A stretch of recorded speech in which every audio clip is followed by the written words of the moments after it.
에베소서 5장 21절에서 24절. 그리스도를 경외함으로 피차 복종하라. 아내들이여 자기 남편에게 복종하기를 주께 하듯 하라. 이는 남편이 아내의 머리됨이 그리스도께서 교회의 머리됨과 같음이니 그가 바로 몸의 구주시니라. 그러므로 교회가 그리스도에게 하듯 아내들도 범사에 자기 남편에게 복종할지니라.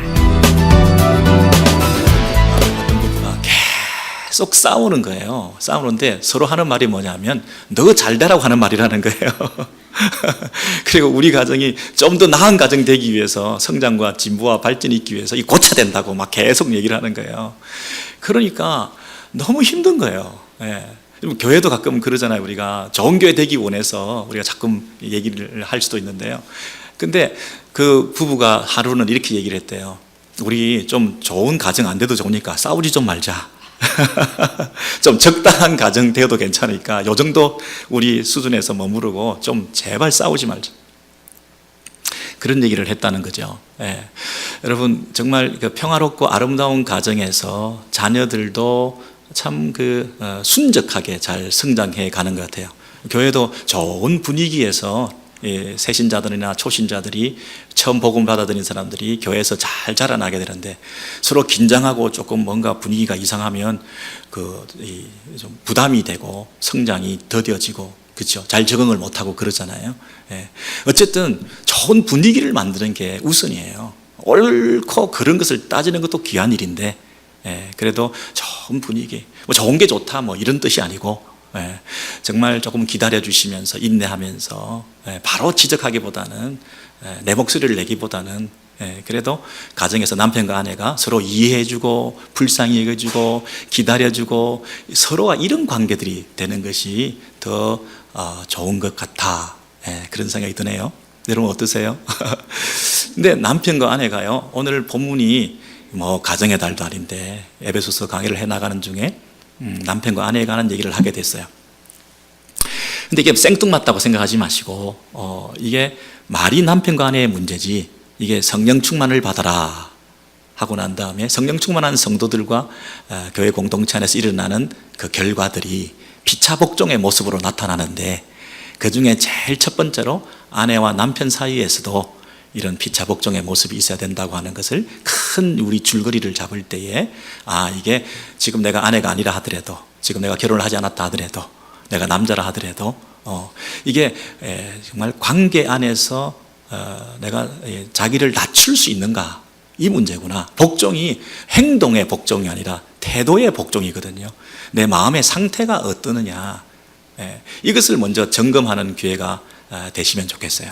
그러면 그게 뭐 남편과 아내의 관계든 뭐 다른 인간관계든 간에 내 마음 상태에 따라서 그 관계들이 더 아름다운 관계들로 회복될 거라고 저는 확신을 해요.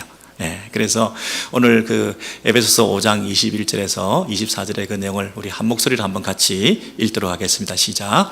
그리스도를 경외함으로 피차 복종하라. 아내들이여 자기 남편에게 복종하기를 주께 하듯 하라. 이는 남편이 아내의 머리됨이 그리스도께서 교회의 머리됨과 같음이니 그가 바로 몸의 구주시라. 그러므로 교회가 그리스도에게 하듯 아내들도 범사에 자기 남편에게 복종할지니라. 아멘.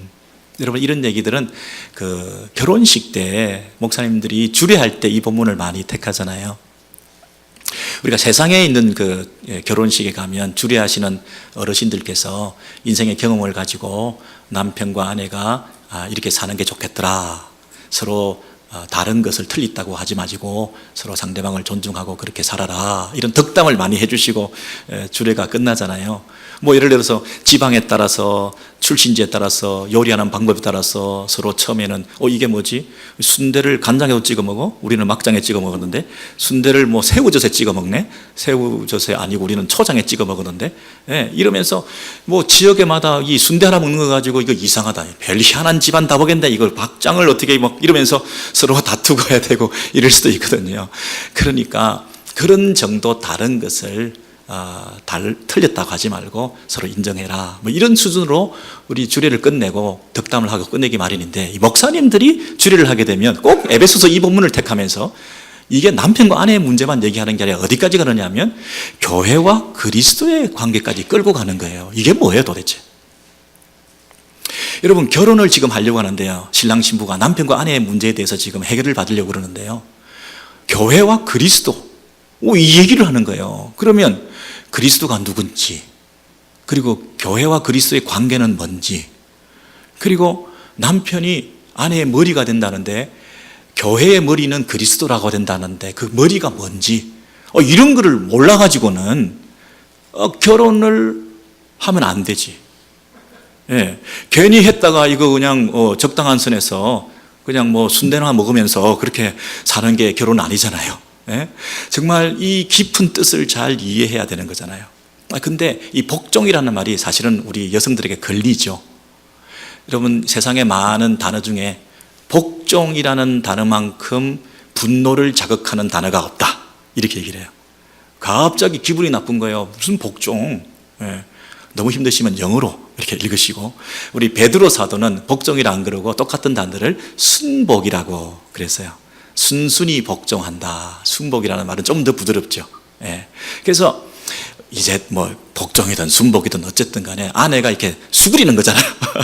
아내가 남편을 복종하고 순종한다는 말이 조금 요즘 여성 상위 시대에 걸맞지 않잖아요. 요즘 얼마나 똑똑한 분들이 많고 여성들이 탁월한 분들이 많은데 참 모질하는 것 같은 남성들한테 우리가 머리를 숙이고 그럴 수가 있냐, 그렇게 우리가 흔히 생각할 수 있거든요.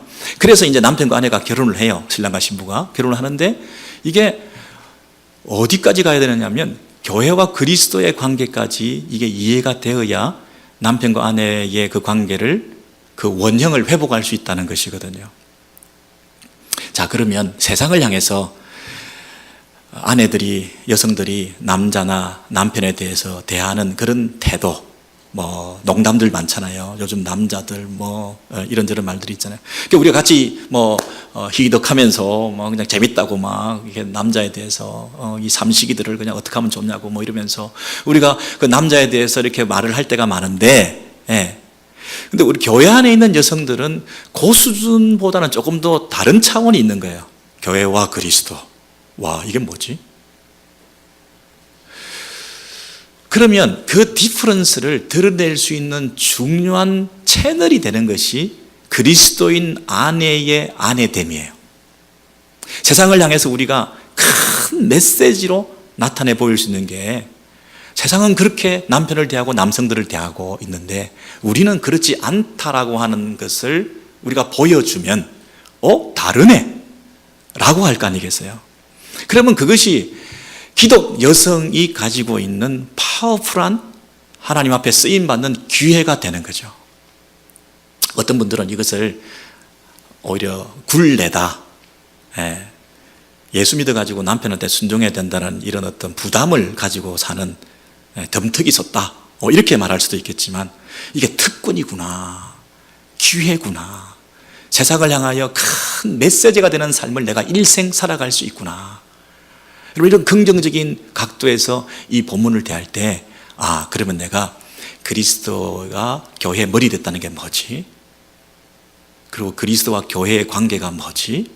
이걸 잘 알아야 내가 남편과 아내 사이에 그것을 프랙티스하고 개념을 잡아야 그것을 우리 삶 가운데 어플라이를 할 거 아니에요.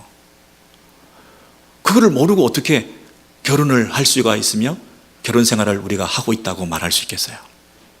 그러니까 우리가 이걸 깨달아서 이제는 이걸 알아서 결혼을 시작해야 된다는 거예요. 그럼 이미 나 결혼했다 모르고 그럼 나 이대로 살래? 아니. 지금부터라도 그것을 확실히 깨달아서 여러분의 결혼 생활에 혁명적인 변화가 나타나면 여러분의 남은 생애가 정말 복된 인생이 되는 거예요. 이게 하나님 말씀이다. 이게 사람의 말이고 하나님의 말씀이다. 이건 진리다. 이런 것을 우리가 마음의 문을 활짝 열고 그것을 기쁨으로 받아들일 때 저와 여러분 가운데 놀라운 은혜가 있고 또 여러분의 삶이 축복된 인생의 문이 활짝 열리게 되는 그런 기회가 될 줄로 믿습니다. 여러분, 그렇다면 첫 번째 우리가 알아야 될 건 뭐냐면, 왜 남자들만 아멘 하는지 모르겠어요. 오늘은 이제 여자들에 대해서 주로 얘기를 할 건데요. 머리됨이 뭔가를 한번 보세요. 남편이 아내의 머리됨이 그래서요.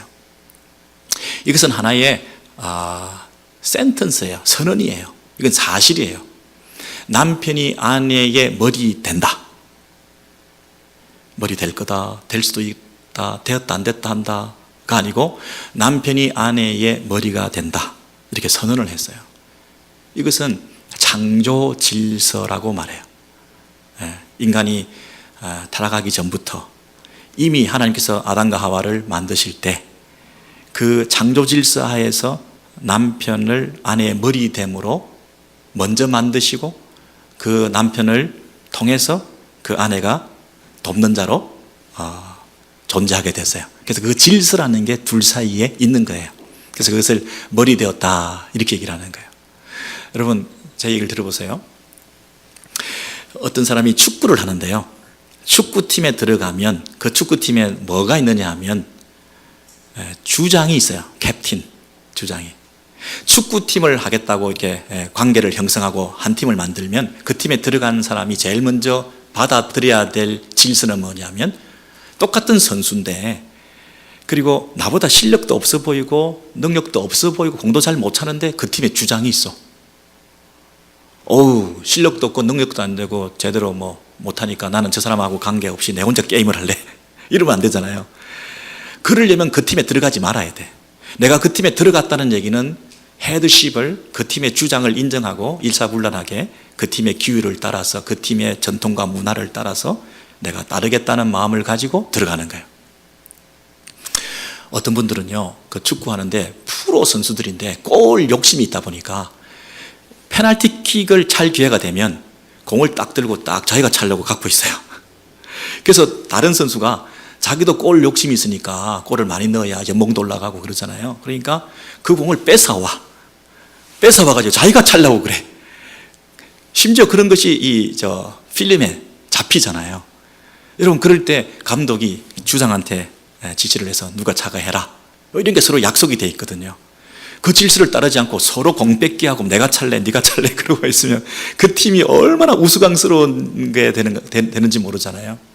우리가 한 팀이 됐다는 얘기는 그 원팀 스피릿을 가지고 그 안에 있는 어떤 질서를 존중하는 태도를 가져야 팀원이 되는 거예요. 여러분, 이게 안 되면 남편과 아내가 결혼이라고 하는 것을 통해서 한 팀이 되는데 머리됨, 헤드십을 하나님께서 남자라고 남편이라고 정해놨어요. 결혼하게 되면. 근데 가서 보니까 남자가 나보다 못해. 능력도 없어 보이고 돈도 못 벌고 하는 거 판단 능력도 없고 한마디로 찌질해. 그래서 이건 내가 책임져야 되겠다 해서 내가 선택하고 결정하고 나를 따라라. 그러는 거예요. 만약에 그렇게 했다면 그게 이 창조 질서에는 어긋난다고 말하는 거예요. 여러분, 어떻게 생각하세요? 목사님 너무 위험한 수위를 지금 넘고 있습니다. 사실 요즘은 그렇지 않습니다. 그렇게 말할 수 있을까요? 회의를 하는데요, 사회자가 필요한 거예요.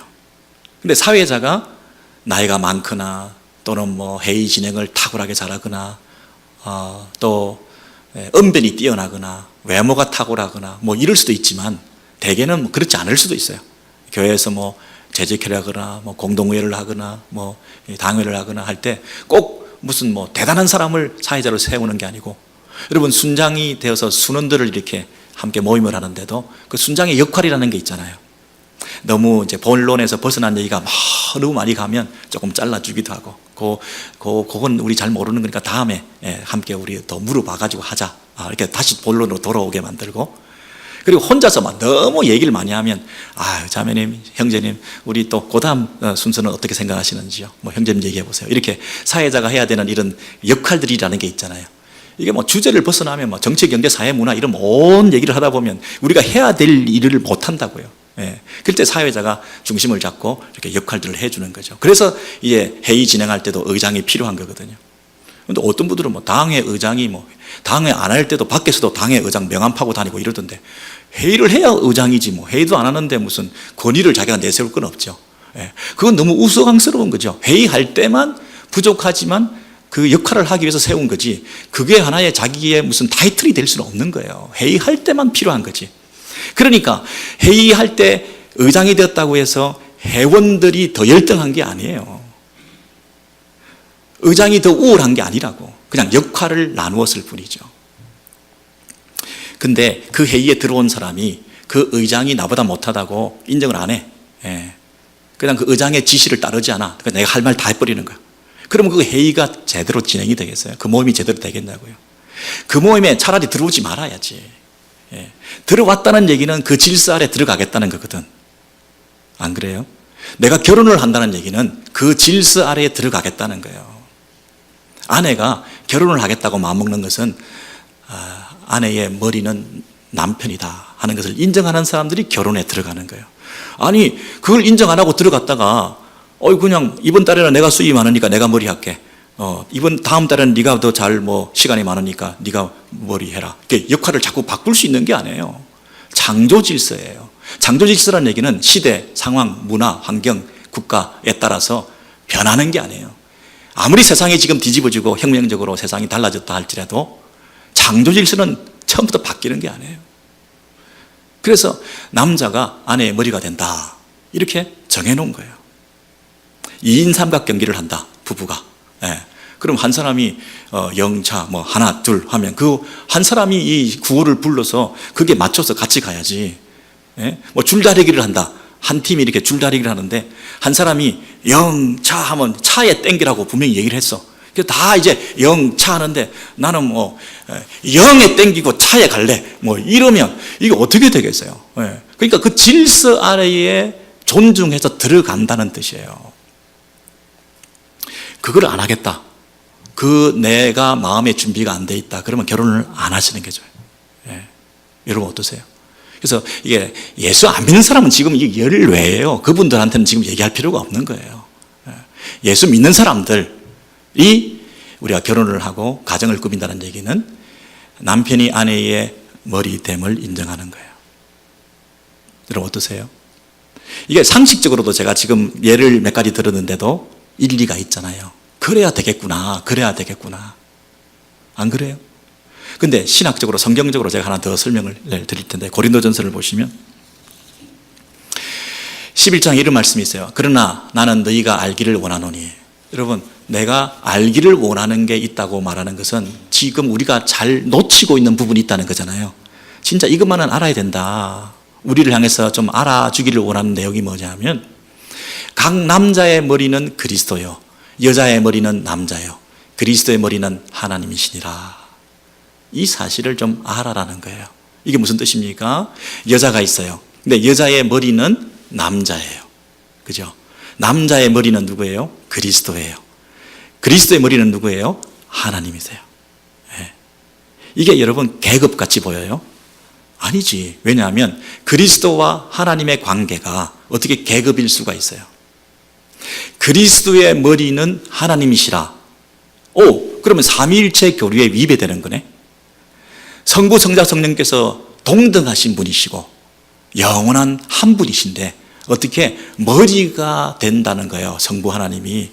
그러면 성부 하나님이 머리 되시면 그 밑에 성자는, 예수는 그 밑에 단계의 계급으로 낮은 거예요.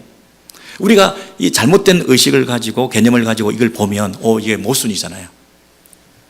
근데 잘 보시면 우리 그리스도께서 하나님과 동등됨을 취하지 아니하시고 스스로 자기를 낮추어 종의 형체로 이 땅에 오셔서 사람으로 오셨으니, 사람의 모양으로 오셨으니 그가 뭐하기까지? 죽기까지 복종하셨다. 그래서 누구한테 복종했다고요?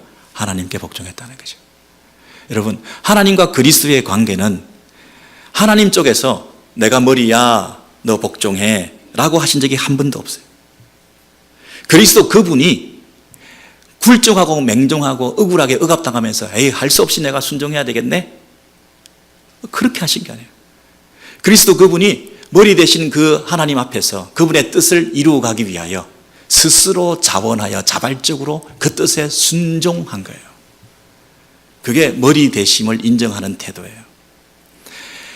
우리를 구원하시기 위해서 성부 하나님이 마스터 플랜을 세우셨어요. 당신의 뜻이 있어. 근데 그 뜻에 예수 그리스도 그분이 완전히 순종하셔서 하늘의 영광을 버리시고 하나님과 동등됨을 취하지 아니하시고 스스로 자기를 낮추어 사람의 모양으로 이 땅에 오셔서 십자가에 죽기까지 복종하심으로 그 복종을 통해서 당신의 머리 되심을 온 세상에 드러내 보인 거죠. 그러면 성부가 이래라 저래라 한 게 아니죠. 남편이 머리 됐다고 이래라 저래라 하는 그런 바보 같은 짓을 하면 남편다운 게 아니죠. 남편이 제일 못난 게 내가 왕이야, 내가 하늘이야, 너 땅이야. 오늘 교회 갔더니 목사님이 그랬잖아. 여러분, 저는 오늘 이 설교를 통해서 여러분의 가정이 관계가 회복되기를 원하는 거지 또 하나의 싸움거리를 주려고 하는 게 아니거든요. 예? 남편이 아내에게 복종해. 아니요, 그런 뜻이 아니에요. 한마디도 하지 마세요. 기대도 하지 말라고요. 근데 아내가 이 도리를 깨달아서 스스로 자기를 낮추어 그 남편의 심정 헤아려주고 그 남편의 아픔 위로해주고 그 남편의 뜻을 받들어 좀 틀린 것 같지만 그래도 틀렸다고 하지 않고 좀 급한 것 같지만 그래도 함부로 말하지 않고 그리고 남편이 엉뚱한 소리를 한다 그래도 핀잔 주지 말고 기다려주고 기도하면서 그 남편의 남편 되심 앞에 우리가 순복하는 태도로 자식을 낮출 때에 여러분 이게 조금 흉내를 내는 거거든요. 그러면 가능성이 있어 보여요. 가능성이. 근데 이게 안 되고 남편이 아내에게 복종하라고 야단을 치거나 아내가 남편에게 더러워서 내가 해준다. 내가 세계 평화를 위해서 참아주지. 예. 내 말 들어서 손해본 거 있냐? 심지어 요즘 아내들이 남편한테 내 말 들어서 손해본 거 있냐? 막 이렇게 남편한테 아내가 막 이렇게 막 세게 나오는 경우가 있어요. 근데 이 찌질한 남편들이 그것도 모르고 거기다가 맞아. 아내 말 들어서 손해본 거 없어 내가? 뭐 이러는 인간들도 가끔 있다는 얘기가 있어요. 그게 세계 평화를 위해서 뭐 그런지 모르겠지만 성경적으로 볼 때 이게 과연 맞을까요? 당장의 불편함과 컨플릭트를 해소하기 위해서 그냥 좋은 게 좋다고 넘어갈 수는 있겠지만 이게 정상적인 모습은 아닌 거예요. 우리 아내들이 내가 어디에 있는 질서 아래 있는 자인가, 우리가 한 팀을 이뤘는데 우리 주장은 누군가, 그 주장을 자꾸 바꾸려고 한다든지 자기가 주장이 되려고 한다든지 그러면 안 돼요. 자기가 내세우는 주장이 많아가지고 내 뜻, 내 생각, 자기 주장을 자꾸 내세운다고 우리 주장을 자꾸 깎아내리면 큰일 나는 거지. 내 주장을 내려놓고 우리 주장을 세워줘야지. 우리 팀의 주장이 누군데? 예? 그래서 우리 주장을 자꾸 세워줘서 그 질서 아래에서 하나님 뜻이 이루어지도록 하는 것이 축복을 받는 채널이거든요. 이 세상에 많은 문제들이 어디서부터 생기는 줄 아세요? 지금 여성들이 들으면서 속으로 부글부글 하시는 분들도 계실 거예요. 근데 이 성경 말씀이 하나님의 말씀이고 이 질서가 창조 질서고 사람의 말이 아니라 하나님께서 우리에게 주시는 메시지라고 생각할 때 조금 여러분이 고칠 게 있으면 한번 고쳐보세요. 예. 그래서 그리스도의 머리는 하나님이시라. 그리고 여자의 머리는 남자다. 여러분, 남편이 아내의 머리다 하는 부부 간의 축소된 관계 속에서만 머리됨을 얘기하지 않고 남성과 여성까지 확대하면서 남자의 머리됨을 얘기하고 있을 때 조금 우리가 움찔하셔야 돼요. 요즘은 세상이 어떻게 돌아가는지 모르지만 적어도 교회 안에서의 어떤 질서라고 하는 것은, 이 고린도 교회 안에서 남자와 여자의 그 관계라고 하는 것은, 남성도와 여성도의 관계라고 하는 것은 조금 세상과는 다르다. 세상은 모르겠어요. 미쳐 날뛰고 있는 세상은 모르겠어요. 그러나 교회에 들어오시면 이런 질서가 있구나. 가정으로 들어가면 이런 창조 질서가 근원적으로 있는 거구나. 하는 것을 여러분이 흔쾌히 기쁨으로 받아들이면 여러분에게 축복이 되실 줄로 믿습니다. 네. 여러분, 이 고린도서 11장 3절 우리가 살펴봄으로써 조금 더 그게 확실해지게 되었는데요. 제가 조금 더 여러분을 확실하게 끌고 가기를 원하는 곳은 창세기 3장이에요. 요 마지막으로 우리 보시겠어요? 창세기 3장에 보시면 모든 문제의 근원이 어디서부터 생겼는가를 우리가 알 수가 있는데, 가장 강교한 그 짐승 중에 뱀이 누구에게 나타나느냐 하면 뱀이 여자에게 나타났어요. 뱀이 여자에게 나타났어요. 그리고 모든 동산에 있는 나무의 열매를 먹지 말라 하나님께서 그렇게 말씀하셨느냐 이렇게 물었어요. 그랬을 때 여자가 뱀에게 말했어요. 동산 중앙 나무에 있는 열매는 먹지도 만지지도 말라 하셨다. 먹으면 죽을까 하노라 하셨다 그랬어요. 근데 하나님께서는 처음에 먹지 말라 그랬지 만지지 말라는 말은 안 하셨어요. 근데 약간 지금 이 여성이 하와가 영향을 받은 거예요. 하나님이 너무 가혹하신 분으로, 너무 심한 분으로, 무정한 분으로 그렇게 비추어지려고 하는 그런 꾀임에 한 발을 들여놓게 된 거예요. 근데 여기서 우리가 중요하게 생각해야 될 부분은 뭐냐면 뱀이 여자에게 찾아왔다는 거예요. 뱀이 남자에게 찾아오지 않고. 근데 뱀이 여자에게 찾아왔을 때 그 여자는 누구에게 가야 되겠죠? 여자는 뱀에게 가야 되는 게 아니라 남자에게 가야지. 안 그래요? 뱀이 여자에게 찾아왔어. 그리고 이런 희한한 말을 해. 그것도 감히 신성모독적인 말을 하고 있어. 그러면 여자가 움칫 놀라면서 남자에게 가서 여보, 이거 어떻게 된 거지? 뱀이 이렇게 얘기를 하는데 당신은 어떻게 생각해? 우리가 함께 손을 잡고 하나님 앞에 가서 물어봐야지. 하나님께 나아가지 두 사람이.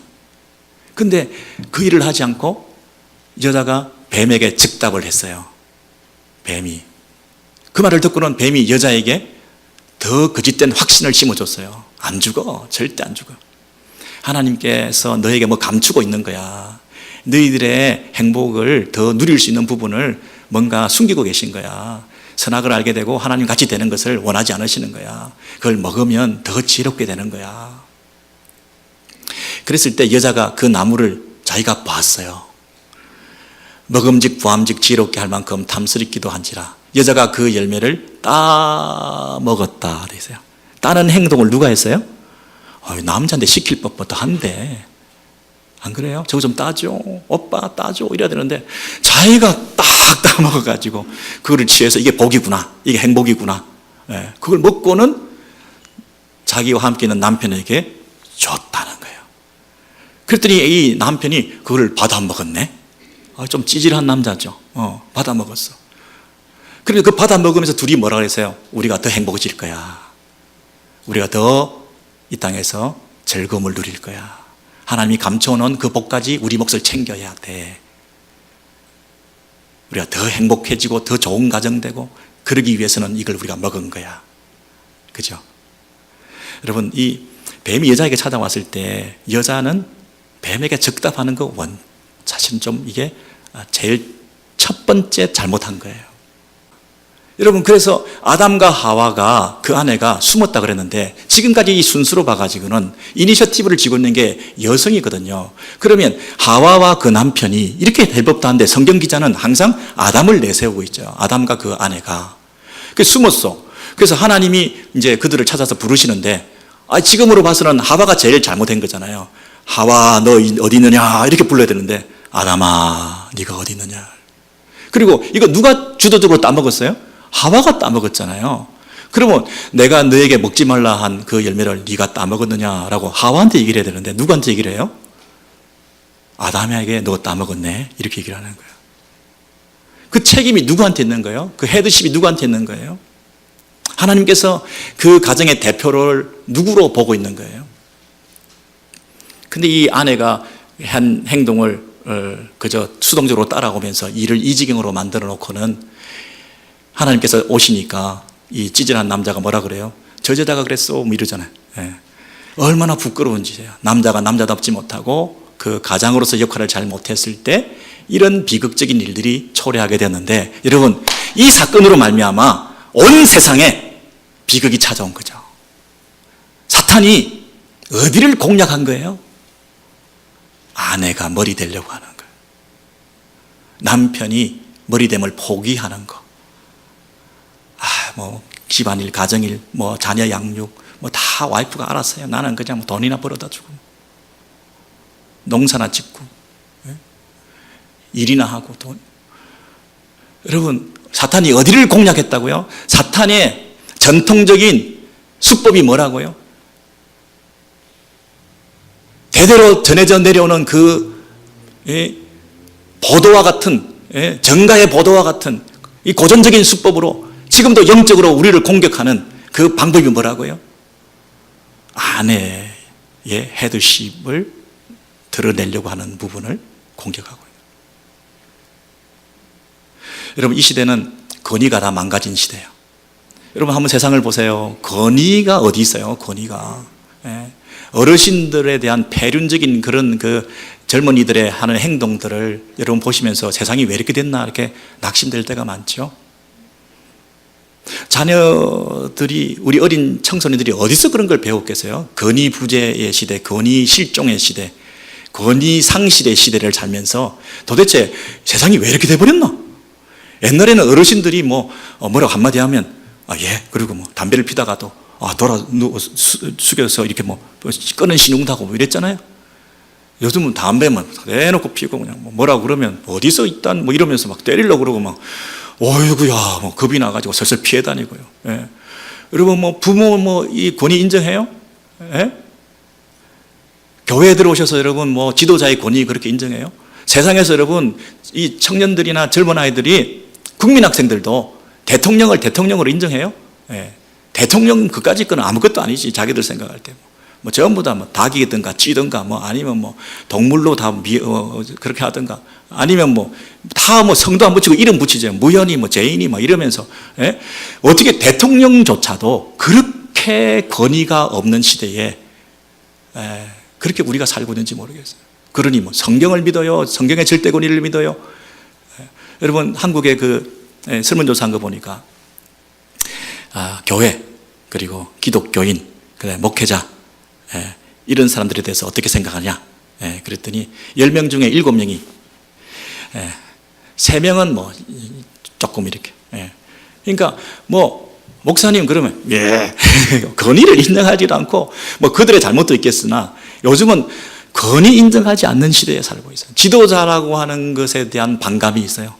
그리고 복종해야 된다, 억압당한다는 데 대해서 이 자유시대, 개성시대를 살면서 무한한 반발심을 가지고 조금이라도 권위주의적인 태도를 보이면 참을 수가 없는 거예요. 그런 시대에 살고 있어요. 교회에서도 권위를 확립하고 성경대로 말씀대로 질서를 세우고 어떤 원리를 향해서 나아가야 될 텐데 대다수의 성도들이 그 권위를 인정하지 않으면 어떻게 권위를 세워주지 않는데 스스로 자발적으로 복종할 마음이 없는데 어떻게 헤드십이 서겠어요. 내가 헤드야라고 말할 수가 없는데. 그러니까 성경적인 이 머리됨은 우리가 스스로 자기를 낮추어서 그 질서를 존중하는 것에서부터 이 질서가 세워져 나가는 것이잖아요. 그런데 이 세상의 모든 그 권위가 상실된 그 이유가 어디에 있겠어요? 세상에서 생겼었겠어요? 우리 어린 청년들이, 우리 자녀들이 제일 처음 권위를 배우는 데가 어디예요? 엄마가 아빠한테 어떻게 하느냐, 아빠한테 엄마가 어떻게 하느냐.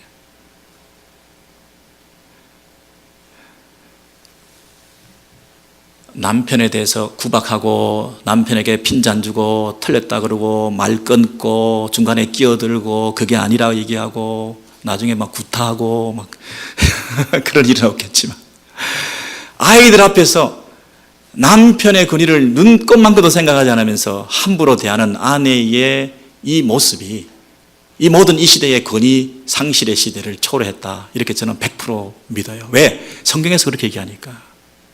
창세기 3장에 뱀이 이 세상을 미혹하고 세상을 망가뜨리는, 이 세상이 지금도 어그러지고 거스러지는 폐역한 이 세상에 된 가장 그 단초가 되는 실마리가 어디 있냐면 여자가 낯선 것 때문에 그런 거예요. 남편에게 물어보지 않았기 때문에. 둘이 함께 손잡고 하나님 앞에 나아가는 이런 방식으로 그 가정을 설계하지 않고 내가 알아서 이 정도는 할 수 있다고 생각하는 거예요. 똑똑하고 뛰어난 탁월한 사람이 남편 정도는 핸들할 수 있어서 내가 먹어보니까 좋다고 너도 먹어보라고 하는 이 질서로 살아가는 공동체와 가정은, 이 세상은 근본적인 권위가 무너진, 가장 기본적인 권위가 존중받지 못하는 이 가정에서 학습되지 못한 우리 아이들이 어디서 권위를 찾겠어요? 어디서 권위를 배우겠어요? 이 시대의 모든 문제의 비극의 원인이 바로 여기에 있지 않을까?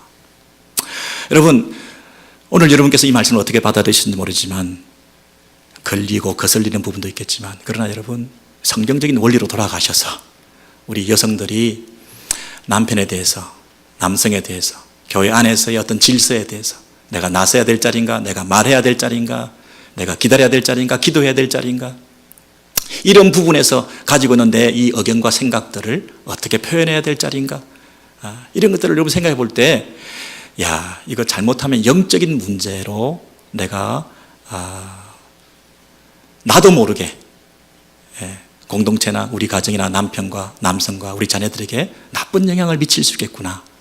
내가 조금 더 절제하고 내가 그 남편의 권위를 최대한 세워줄 수 있는 방법이 있다면 더 기다려지고 세워줌을 통해서 우리 자녀손들에게, 우리 주변에 있는 우리 모든 공동체 안에서 아름다운 질서가 세워져서 이것이 별거 아닌 것 같지만 이 세상을 바꾸어가는, 이 세상을 새롭게 하는 하나의 실마리가 될 수 있지 않을까. 이런 어떤 사명감으로 여러분 불타셔서 요즘 시대가 어떻게 흘러가고 있든지 나 한 사람이 생각을 바꾸어서 우리 가정이 달라지고 우리 남편과 남성이 살아나고 우리 공동체가 회복되고 하나님께 영광 돌려드리는 저와 여러분의 남은 인생이 될 수 있도록 다시 한번 새롭게 결단하시는 여러분 되시기를 소원합니다.